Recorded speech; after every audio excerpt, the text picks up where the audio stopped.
Hi everyone, welcome to Soumya's TV.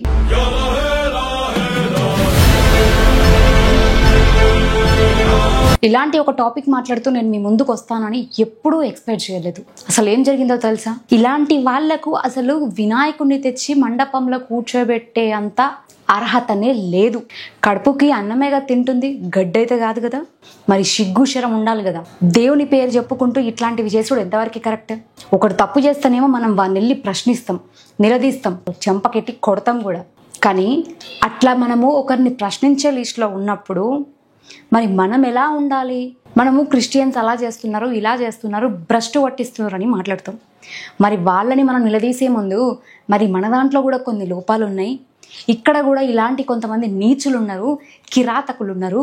దేవుడు అంటే భక్తి లేదు, భయము లేదు, సిగ్గుశరం లేకుండా లజ్జ, మానం, మర్యాద అన్నీ మర్చిపోయి నచ్చినట్టు ప్రవర్తిస్తున్నాడు అని చెప్పేసి మరి వాళ్ళ మీద యాక్షన్ తీసుకోవడానికి ఎప్పుడైనా ప్రయత్నించిరా?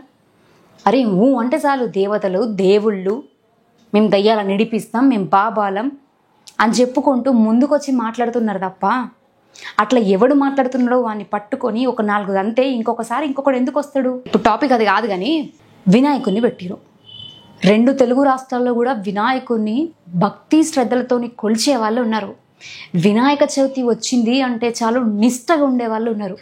కానీ కొంతమంది భ్రష్టు పట్టిస్తున్నారు. మన సంస్కృతి సాంప్రదాయాలను మర్చిపోయి విడిగా ప్రవర్తిస్తున్నారు. వినాయకుడిని తెచ్చి మండపంలో కూర్చోబెట్టి ఆ వినాయకుని ముందు డిస్కో డ్యాన్సులు వేస్తున్నారు.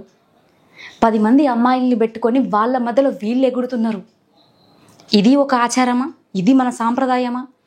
ఇలా చేయాలి అని ఎక్కడైనా రాసుందా? పోనీ రీసెంట్గా నేను ఒక వీడియో చూసిన.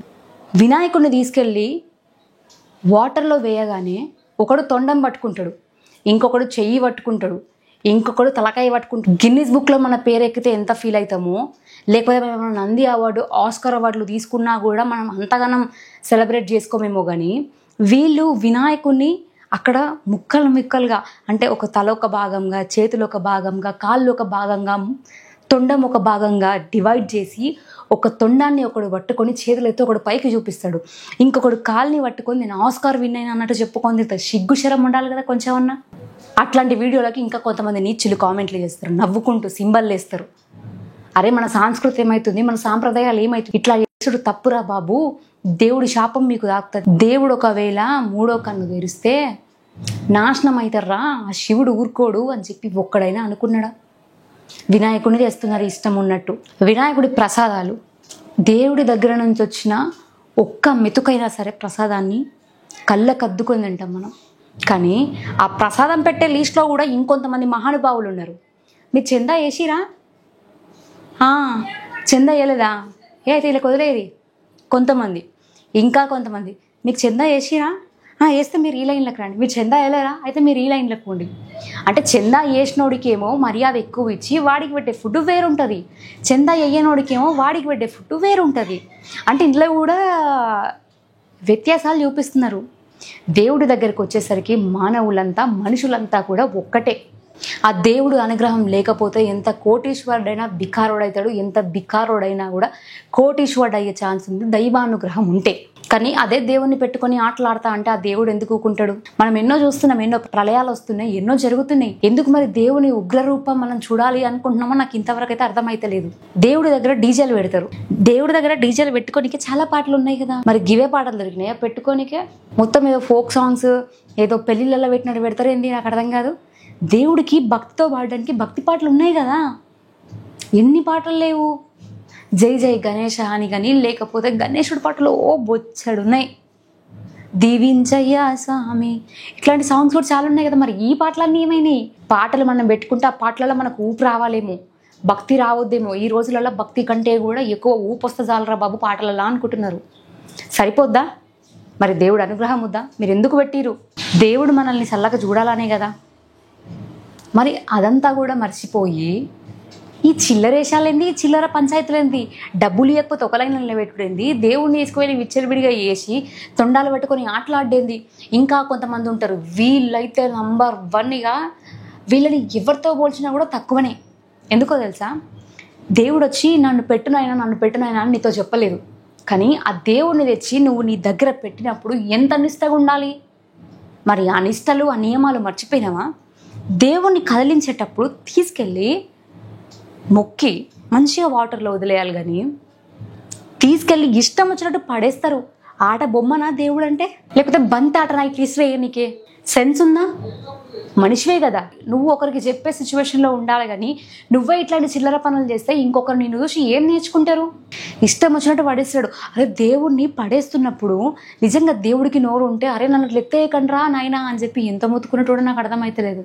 నిజంగా దేవుడికి మాటలు వచ్చి ఉంటే అరే ఇట్లాంటి ఘోరమైన పాటలు నా దగ్గర పెట్టకండి, నేను వినలేకపోతున్నాను, చెవులు మూసుకున్నట్టోడేమో. అందుకే కావచ్చు ఎవరికి కూడా దైవానుగ్రహం పొందడం చాలా కష్టంగా ఉంది. కొంతమంది ఉన్నారు మహానుభావులు, చాలా నిష్టగా ఉంటారు, చాలా నియమాలు పాటిస్తారు. అదే విధంగా వినాయకుడిని అక్కడి నుంచి తొలగిస్తారు కూడా. మరి ఆ వినాయకుని దగ్గర కొంతమంది డబ్బు కోసం వినాయకులను పెడుతున్నారు. వచ్చిన చందాలల్లా వినాయకుడిని పెట్టకుండా వాళ్ళ సొంత లాభాల కోసం పైసల్ని వాడుకుంటున్నారు. ఇక్కడ ఎవడి ఫోటో చూపించినా కూడా సస్తాడు ఒక్కొక్కడు. అట్లా ఎవడైతే చేస్తున్నాడో వాళ్ళు పోనీ పోనీ అని ఊగుతుంటే ఇంకా భ్రష్టు పట్టిస్తున్నారు. మనము క్రిస్టియన్లలో మనశ్లోకాలే పెట్టిరు, లేకపోతే అవి చేసిరు ఇవి చేసిరు అని ఎన్నో మాటలు అంటాం. కానీ ఈరోజు మనోళ్ళే ఇట్లా చేస్తుంటే క్రిస్టియన్లు వచ్చి రేపటి రోజు నువ్వు కూడా చక్కగా ఉన్నావా అని ఒక మాట అంటే తలకాయ ఏడబెట్టుకుంటారు. ఏం మాట్లాడతారు? ఇది చెప్పండి నాకు. దేవుణ్ణి తీసుకెళ్ళి ఇట్లా ఇసిరేస్తున్నప్పుడు తలకాయ పగిలిపోతుంది, కొన్ని చోట్ల కిరీటం విరిగిపోతుంది, కొన్ని చోట్ల తొండం విరిగిపోతుంది, కొన్ని చోట్ల కాళ్ళు విరిగిపోతుంది, చేతులు విరిగిపోతున్నాయి. మరి ఎవడన్నా చూస్తున్నాడా? నిజంగా చెప్తున్నా కదా, ఇట్లా చెత్తగా ప్రవర్తించే వాళ్ళకి వినాయకుడిని పెట్టుకునే అర్హత లేదు.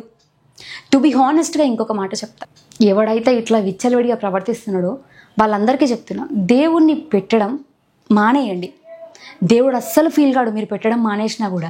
కానీ మీరు దేవుణ్ణి పెట్టి దేవుని ముందు పిచ్చి పిచ్చి వేషాలు వేసుకుంటా పిచ్చి పిచ్చి పాటలు పెట్టి డిస్కోలని అవన్నీ ఆడలతో కలిపి ఏరితే దేవుడు మాత్రం చాలా ఫీల్ అవుతాడు.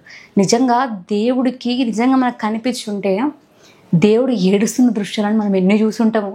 నేను ఒక ఏఐ వీడియో చూసిన, వీళ్ళు వేస్తున్న డాన్స్లకి గణేశుడు అక్కడి నుంచి లేచి పారిపోతుంటాడు. అరే దేవుణ్ణి ఆహ్వానించాలి, పారిపోయేలా చేయకూడదు. ఇది మన కల్చర్ కాదు, ఇది మన సాంప్రదాయం కాదు. మనం మనుషులం, ఆయన అనుగ్రహం లేకపోతే మనం ఏ పాటి వారం? అది ఎవరికైనా గుర్తుందా? నచ్చినట్టు చేస్తున్నారు, నచ్చినట్టు బిహేవ్ చేస్తున్నారు. సిగ్గుండాలి కొంచెమైనా కూడా. ఇప్పుడు ఈ మాటలు మాట్లాడితే కోపాలు వస్తాయి, కానీ నేను ఒకటే మాట చెప్తున్నా, ఈ విషయం నేను అందరిని అంటలేను. భక్తితో చేసేవాళ్ళు చాలామంది ఉన్నారు, కానీ భక్తిని కూడా తప్పుతో పట్టించి దేవుణ్ణి కూడా హేళన చేసే మనుషులు ఇంకొంతమంది ఉన్నారు. ఆ కేటగిరీ వాళ్ళను పట్టుకొని వీలైతే నలుగు తన్నండి, పోయేదేమీ లేదు. మీరు వినాయకులను పెట్టకంటారా, మీకు అర్హత లేదు అని ముఖం మీద చెప్పురి, చెప్పు తీసుకొని కొట్టురి, తప్పేం కాదు. కానీ దేవుణ్ణి పెట్టి అవమానించకండి, హేళన మాత్రం చేయకండి.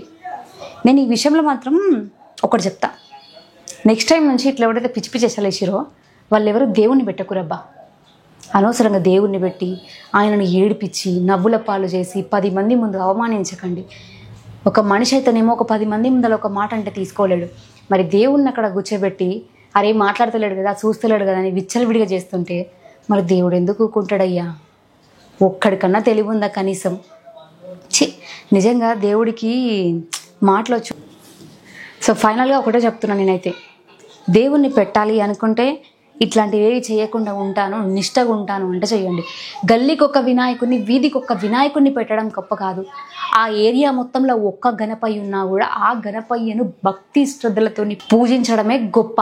అట్లా లేనప్పుడు పెట్టకండి, దేవుణ్ణి అవమానించకండి. అప్పుడు అందరూ పాడాలేమో మన్నించయ్యా తప్పంత మాదే అని. ఇంక ఇట్లాంటి వాళ్ళ కోసం ఎంత తక్కువ మాట్లాడుకుంటే అంత మంచిది. మిమ్మల్ని చూసి రేపటి రోజు ఇంకొకరు తయారవుతారు కదరా సిగ్గులని ఎదవల్లారా. దయచేసి ఇట్లాంటి చేష్టలని ఖండించండి, అంతే తప్ప వాళ్ళని ఎంకరేజ్ చేయకండి. ఇందులో మీకు ఏమైనా తప్పుగా అనిపించుంటే నన్ను క్షమించండి. అండ్ ఇట్లాంటివి ఇంకొకసారి చేయకుండా ఉండండి. ఇది అందరికీ కాదు, కేవలం ఇట్లా చేసే కొంతమందికి, ఎవరైతే దైవాన్ని ముందు పెట్టుకొని ఆటలు ఆడుతున్నారో స్పెషల్గా వాళ్ళ కోసం మాత్రమే.